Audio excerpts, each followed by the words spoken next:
C'est jeudi et c'est l'heure des informations sur Canal Vimtera. Fidèles téléspectateurs, bienvenue au sommet de ce journal. La deuxième édition du Primac a rendu son verdict le dimanche dernier et c'est le perquisitionniste Sylvain Morgo qui a été fait lauréat de cette édition. Fidèles téléspectateurs, bienvenue, de l'appétit pour vous qui êtes à table. Tout d'abord, sachez que la région ecclésiastique de Samba a relevé le défi de tenir son premier mariage collectif. Ce sont au total 48 couples qui se sont dit oui devant les membres de la délégation spéciale de Samba, également devant l'église. Les fidèles sont sortis nombreux pour honorer les mariés et rehausser l'éclat de la cérémonie qui fut riche en couleurs, mais aussi en émotions. Voilà. Voilà, ça s'applaudit.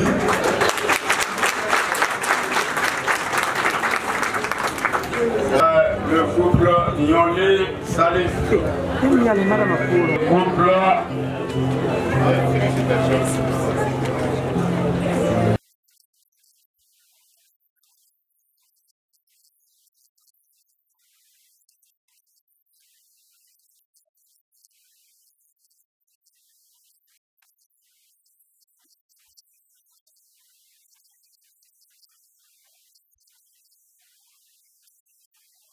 Nous y reviendrons dans nos prochaines éditions. Nous vous l'annoncions en titre, la deuxième édition du Primac a livré son verdict le dimanche 10 décembre 2023.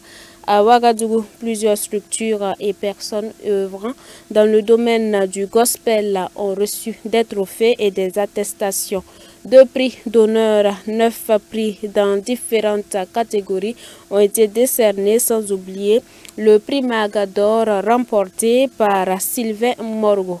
On voit cela avec Joël Soré, Job Nyanta, avec la voix de Delphine Banissi. Ils ont un dénominateur commun, le gospel. Ce dimanche soir, à Ouagadougou, plusieurs acteurs sont ainsi primés. Nous sommes à la deuxième édition du Primac, le prix des meilleurs acteurs du gospel, une jeune initiative visant à encourager le travail abattu et souvent dans l'ombre pour l'expansion de l'évangile. Rendre grâce à Dieu pour tous les événements évangéliques qui se sont passés au cours de l'année, mais aussi reconnaître le mérite de certains acteurs, parce qu'il y a eu de ces personnes-là qui ont travaillé d'arrache-pied dans l'ombre, voilà, qui ne sont pas forcément connues.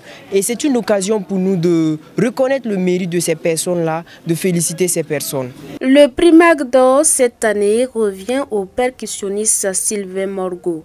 Des prix d'honneur ont aussi été décernés et représentent une invite à mieux faire. Nous vraiment toute la gloire à notre Seigneur pour cela. Donc c'est un sentiment de joie qui m'anime, mais c'est aussi, comme Paul Yonandou l'a dit tout à l'heure sur scène, ça galvanise et ça donne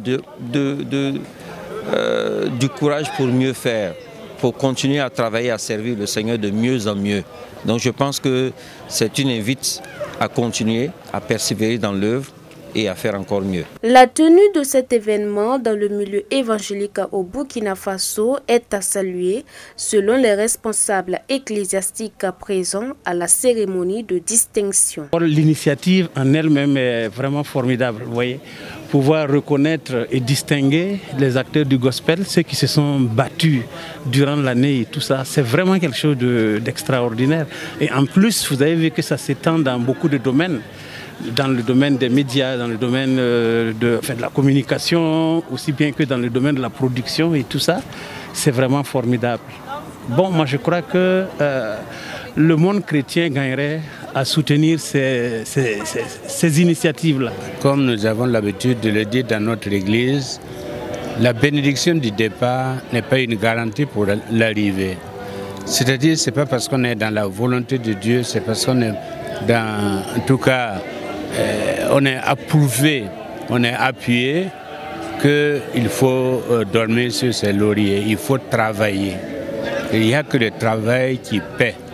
Et s'il continue à travailler, en tout cas jour après jour, année après année, eh bien, au lieu de l'activité ira en gagnant en expérience et pourra donc accomplir la mission pour laquelle elle a été créée. Des mots d'encouragement qui galvanisent davantage le comité d'organisation qui ambitionne étendre les Primags aux régions du pays.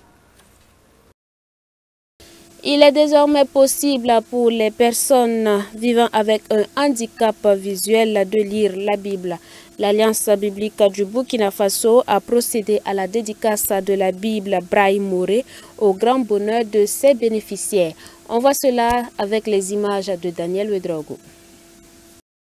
Ceci est la Bible en braille version Moré, dédicace faite à l'occasion de la célébration des 40 ans de l'Alliance biblique du Burkina Faso. Selon le directeur de la structure, pasteur Dramane Yankene, cette retranscription vise entre autres à raviver la flamme de l'espoir pour les personnes vivant avec un handicap visuel, répondre aux cris de cœur de ces personnes aussi désireuses de lire la parole de Dieu.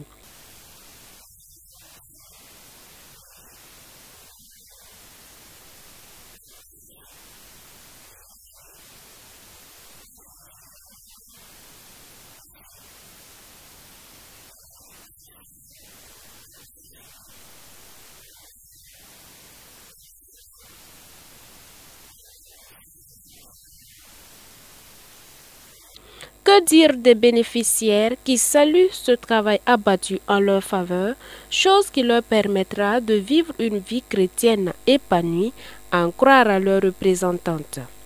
Cette Bible Braille Moré tient sur 83 volumes, dupliqués pour l'instant en 20 exemplaires, avec un coût de réalisation estimé à plus de 18 millions de francs CFA. Faut noter que c'est la toute première œuvre littéraire en écriture Braille Moré qui voit ainsi le jour avec le concours de l'association Le Salut pour les personnes handicapées visuelles du Burkina Faso, dirigée par le pasteur Lucien Naré. Nous parlons de droits de l'enfant pour ouvrir la page de l'actualité hors de chez nous. Les crimes contre les enfants en forte hausse dans le monde selon l'ONG Save the Children. La République démocratique du Congo était le pays le moins sûr pour les enfants en 2022. Le nombre de violations graves commises contre des enfants en temps de guerre a augmenté de 13% en 2022, atteignant le niveau le plus élevé jamais enregistré, selon Save the Children. Le nombre d'abus devrait encore augmenter en 2023, s'alarme cette ONG, en raison des conflits au Soudan et du bombardement continu de Gaza par les forces israéliennes. La République démocratique du Congo était le pays le moins sûr pour les enfants en 2022, suivi du Mali puis du Myanmar. Le rapport révèle également qu'en 2022, environ 468 millions d'enfants, environ 1 sur 6, vivaient dans une zone de conflit, un chiffre en constante augmentation par rapport à 2021. Ces violations représentent les pires crimes qui peuvent être commis contre des enfants dans les zones de conflit, allant du meurtre à la mutilation en passant par l'enlèvement, la violence sexuelle, le recrutement dans les groupes armés et le non-accès à l'éducation et aux soins de santé. Politique, le 17 décembre prochain, les Tchadiens se prononceront par référendum pour une fin du régime militaire, également pour une nouvelle constitution. Le 17 décembre, plus de 8 millions de Tchadiens se prononceront par référendum sur une nouvelle constitution, mais ce scrutin semble d'emblée jouer en la faveur du général Mahamat Idriss Déby par le simple fait que le gouvernement n'a pas respecté la recommandation du dialogue national qui consiste à laisser le peuple choisir la forme de l'État.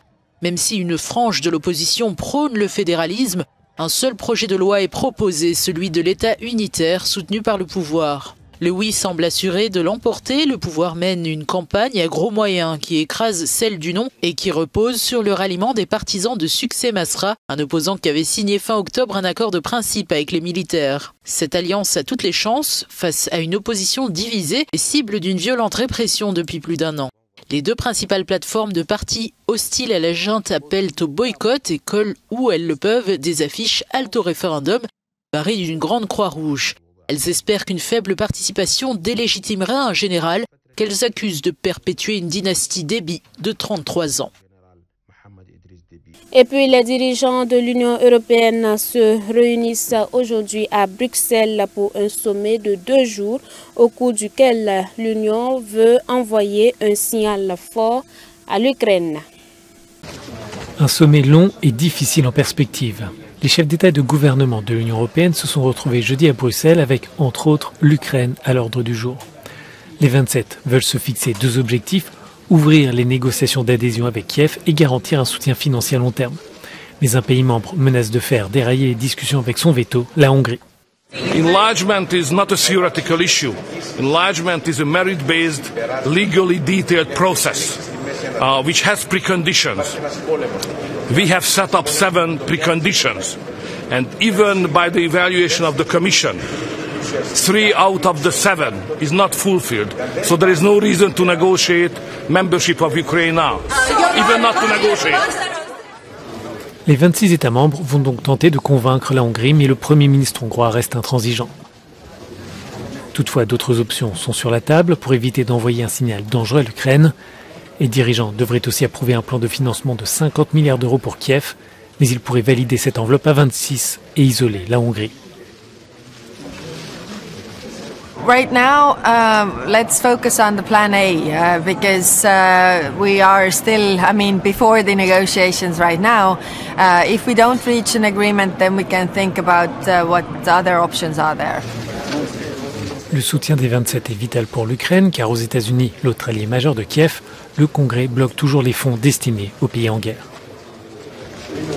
I think it's crucial that we decide on this 50 billion package, particularly now that in the US, I think more internal politics than that it is about Ukraine, that the decision has been postponed. So it's the more crucial that we get to a positive decision on both. Le budget européen est l'autre sujet brûlant de ce sommet. L'Union doit revoir son cadre financier pluriannuel pour répondre aux nouvelles priorités et pour faire face à l'inflation et à la hausse des taux d'intérêt.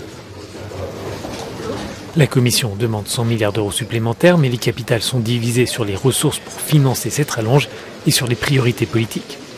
L'Allemagne et les Pays-Bas ne veulent contribuer que pour l'Ukraine, tandis que l'Italie et la Grèce souhaitent que l'argent soit également affecté à d'autres domaines, comme l'immigration. Et pendant ce temps, Vladimir Poutine, ragaillardi par les difficultés de l'Ukraine, a affiché ce jeudi sa confiance en une victoire au cours de sa conférence de presse annuelle. Vladimir Poutine prévient qu'il n'y aura pas de paix en Ukraine tant que ses objectifs ne sont pas atteints. Parmi eux, la dénazification et la démilitarisation du territoire ukrainien. Lors de sa conférence de presse annuelle, le président russe a assuré que Kiev n'avait rien accompli au cours de sa grande contre-offensive débutée l'été dernier. Les troupes russes améliorent leur position sur le front, a-t-il également affirmé. 617 000 soldats russes combattent actuellement en Ukraine, a révélé pour la première fois le chef d'État. Мир будет тогда, когда мы достигнем своих целей, о которых вы сказали. Теперь вернемся к этим целям. Они не меняются. Я напомню, о чем мы тогда говорили. О денацификации Украины, о демилитаризации, о ее нейтральном статусе. Vladimir Poutine a qualifié la situation en Ukraine de tragédie similaire à une guerre civile. Il a par ailleurs parlé de catastrophe à Gaza. Le chef du Kremlin a toutefois affirmé que le niveau de destruction dans l'enclave palestinienne est incomparable à celui de l'Ukraine. Voilà qui met fin à cette édition, mais rappelons que dans ce journal, vous avez pu suivre la cérémonie de distinction de la 2e édition du prix du meilleur acteur gospel, le prix MAG.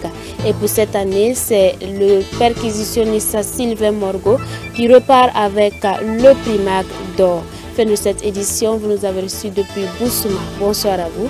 Delouane Dessoré a réalisé cette édition. Demeurez bénis en Christ Jésus.